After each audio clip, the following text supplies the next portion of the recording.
Over 1,800 leaders and social movements are gathering in Caracas, Venezuela, to celebrate the Bicentennial Congress of the Peoples of the World. Armenia's Prime Minister party has won the snap elections with a 54% majority. Iran's president-elect Ebrahim Raisi urged the United States to return to the nuclear agreement and to comply with its commitments. From the headquarters of TeleSUR English in Havana, Cuba, this is From the South. I'm your host, Gladys Quesada.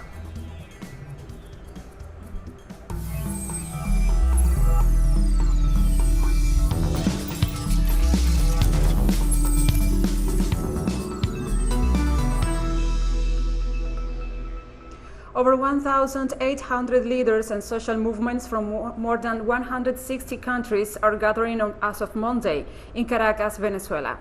It is the Bicentennial Congress of the Peoples of the World, convened in commemoration of the decisive independence battle of Carabobo, Venezuela, in 1821, led by Simón Bolívar. International delegates will exchange on the integration of the Global South and the struggle for the independence and sovereignty by countries like Venezuela, Cuba, Iran, and others currently under attack from the United States and European imperialism.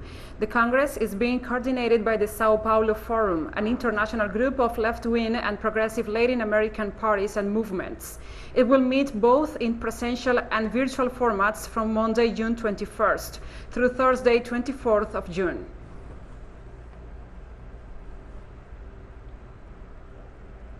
And new charges against Peruvian former presidential candidate Keiko Fujimori are being filed Monday by Peru's Anti-Corruption Prosecutor's Office. In her presidential campaign, Fujimori violated her parole restrictions, the accusation says.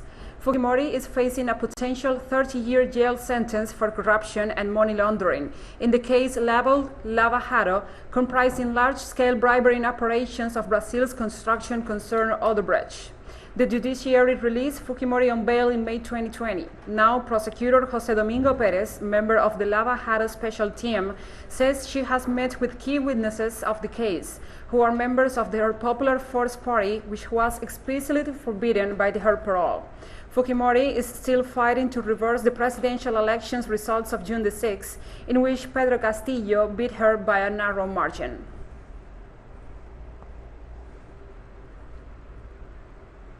In Cuba, citizens demonstrated in the closing of the campaign, which demands the end of the economic blockade that the United States has imposed on the island for more than 6 decades. That hostile policy was hardened even more by the Trump administration, but Biden's government did nothing to ease it. The demonstrations were marked by various expressions, banners, and slogans by Cubans expressing their rejection of the blockade. During this campaign, dozens of countries showed their solidarity with the Greater Antilles, demanding an end to the unilateral coercive measures of the United States.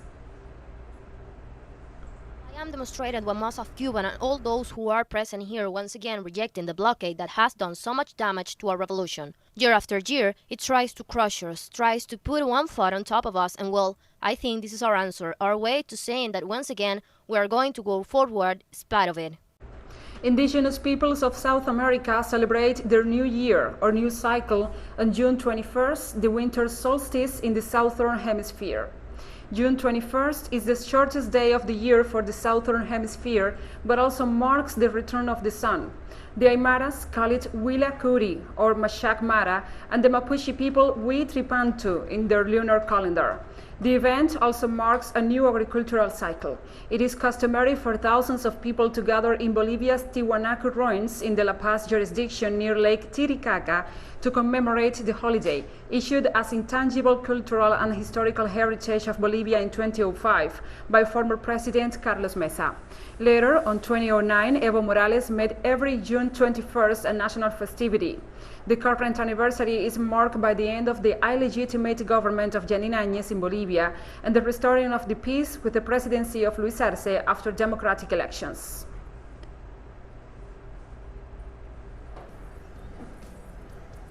We'll take a short break now, but don't forget to follow me on my Twitter account as Gladys TeleSUR. We'll be right back.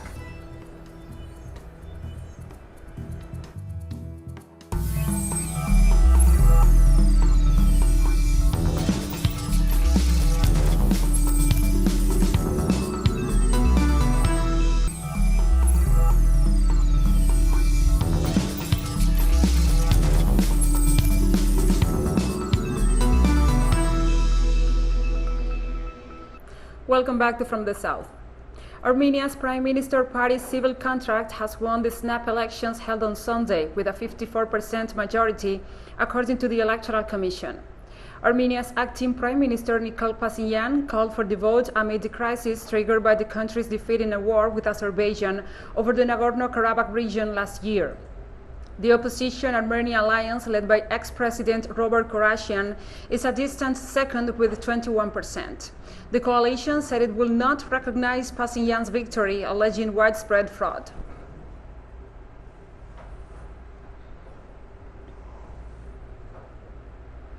And observers from the Organization for Security and Cooperation in Europe said the Armenian polls were competitive and well-run. Early parliamentary elections in the Republic of Armenia, they are competitive and generally well managed with a short time frame. Voters were provided with a broad range of options, and fundamental rights and freedoms were generally respected, with contestants being able to campaign freely. And 9 jailed independent Catalan leaders might be pardoned, Prime Minister Pedro Sánchez announced. Y eso es lo que el gobierno de España ha decidido. That is what the government of Spain has decided, to confront the problem, to seek harmony. That is why tomorrow, guided by this constitutional spirit of forgiveness, I will propose that the cabinet approve the pardon of the 9 people convicted in the process trial who are in prisons. We are going to do it for the sake of agreement, with heart. In Sweden, the Social Democrat Stefan Löfven became the first prime minister in the country's history to lose a no-confidence vote. The coalition government of Social Democrats and Greens was put into a confidence vote after the Left Party withdrew its support to Löfven over a controversy on eliminating rental regulations for newly constructed buildings promoted by the right-wing opposition. Löfven's Social Democrat had opposed the bill, but the prime minister softened his stance and promised to consider it. The Left Party has 27 of Sweden's parliament 349 seats and has supported the Social Democrat IC Green coalition since 2014. Löfven has now 3 months to resign or call for a fresh parliamentary vote.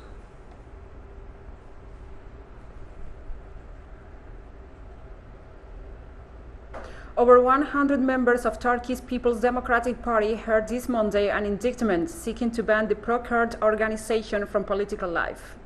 The party is being accused of instigating the 2014 mass protests in which 38 people were killed. The 108 defendants, including Demirtas, are charged with 37 counts of homicide and disrupting the unity and territorial integrity of the Turkish state. They could be sentenced to life in jail without parole if convicted.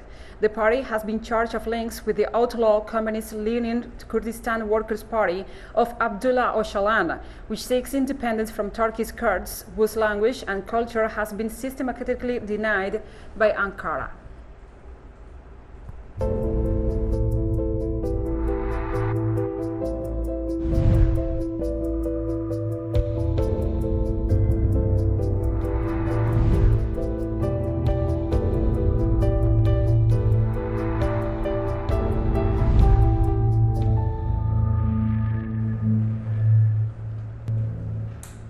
A cemetery in Colombia reported almost double cremations over a 1-year period due to COVID-19 related fatalities.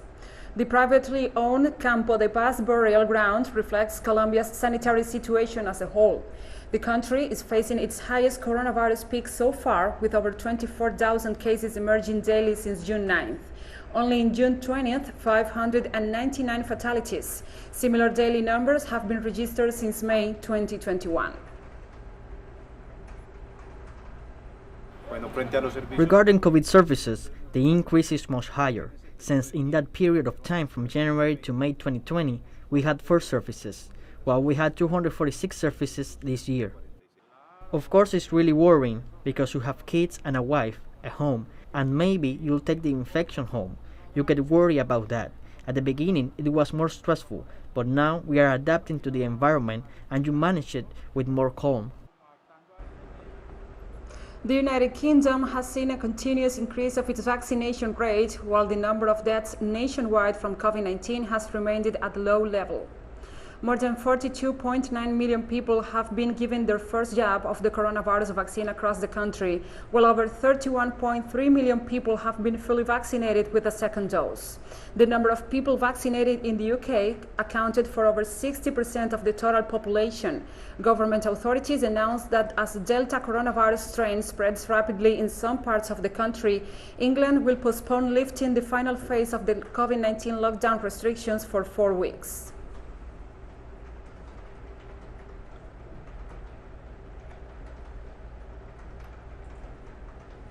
Indonesia passed 2 million coronavirus cases on Monday as infection rates soar and hospitals are flooded with new patients, prompting warnings that the Southeast Asian nation's health crisis could spiral out of control.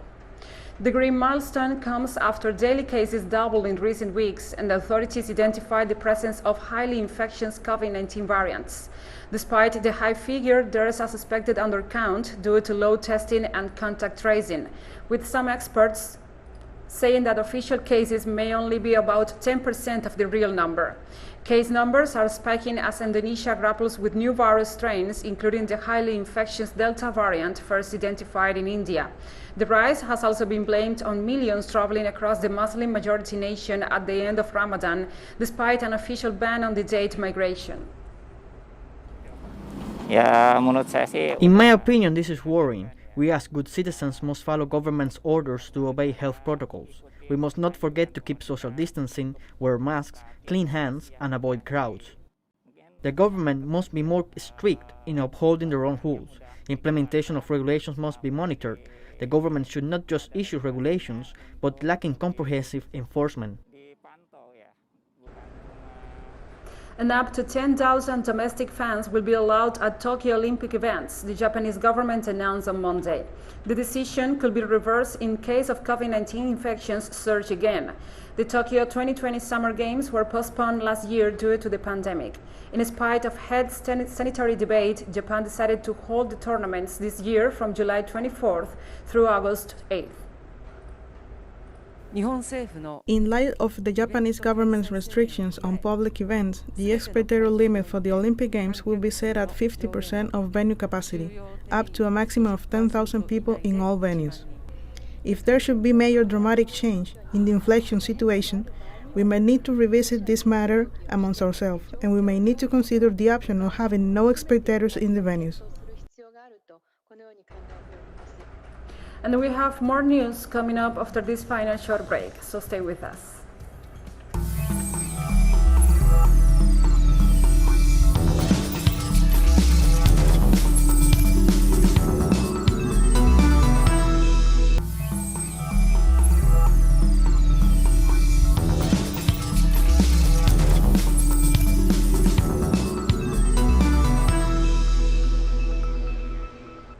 Welcome back to From the South.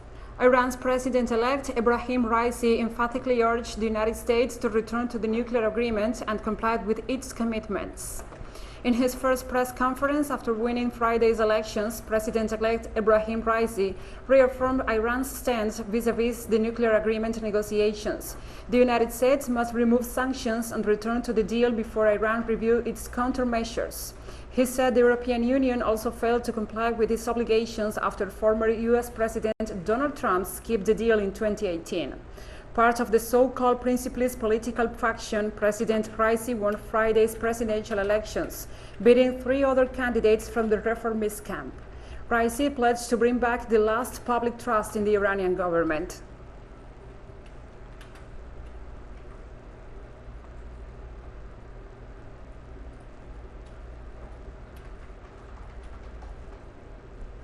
Ethiopians voted this Monday in a crucial parliamentary election with the background of war and famine in the federal region of Tigray. Prime Minister Abiy Ahmed is expected to win. Abiy is a Nobel Peace Laureate who, after taking office in 2018, freed political prisoners, welcomed back exiles, and ended a long Cold War with neighboring Eritrea before sending troops to confront the dissident leadership of the Tigray late last year. Critics point out that 1 in 5 constitutional districts. I voted early because I want the government to do more for the youth. The youth needs more jobs. You know the security situation of the country now. I need to ensure that the one I vote for will bring calm to the country. I voted for someone who I believe will control inflation. And this Monday, June 21st, the world celebrates the International Day of Yoga. This year, the celebrations carry the theme Yoga for Wellness, much relevant for our times in a society still recovering from the impact of the coronavirus pandemic. As it is an event of a global scale, yoga sessions were held in different parts of the globe, like on the outskirts of Mumbai and the annual day outdoor yoga event in New York Times Square.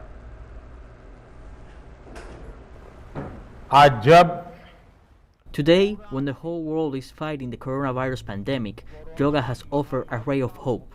For 2 years, even though major public events have not been held in countries around the world and in India, the enthusiasm for International Day of Yoga has not diminished in the slightest.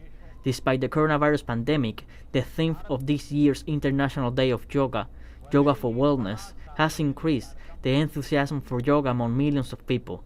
This all comes together to be each other's strength. And we have come to the end of this news brief, but remember, you can find this and many other stories on our website at telesurenglish.net. And also, if you feel so inclined, please join us on social media. We are on Facebook, Twitter, Instagram, and Telegram. For TeleSUR English, I'm Gladys Quesada. Thank you for watching.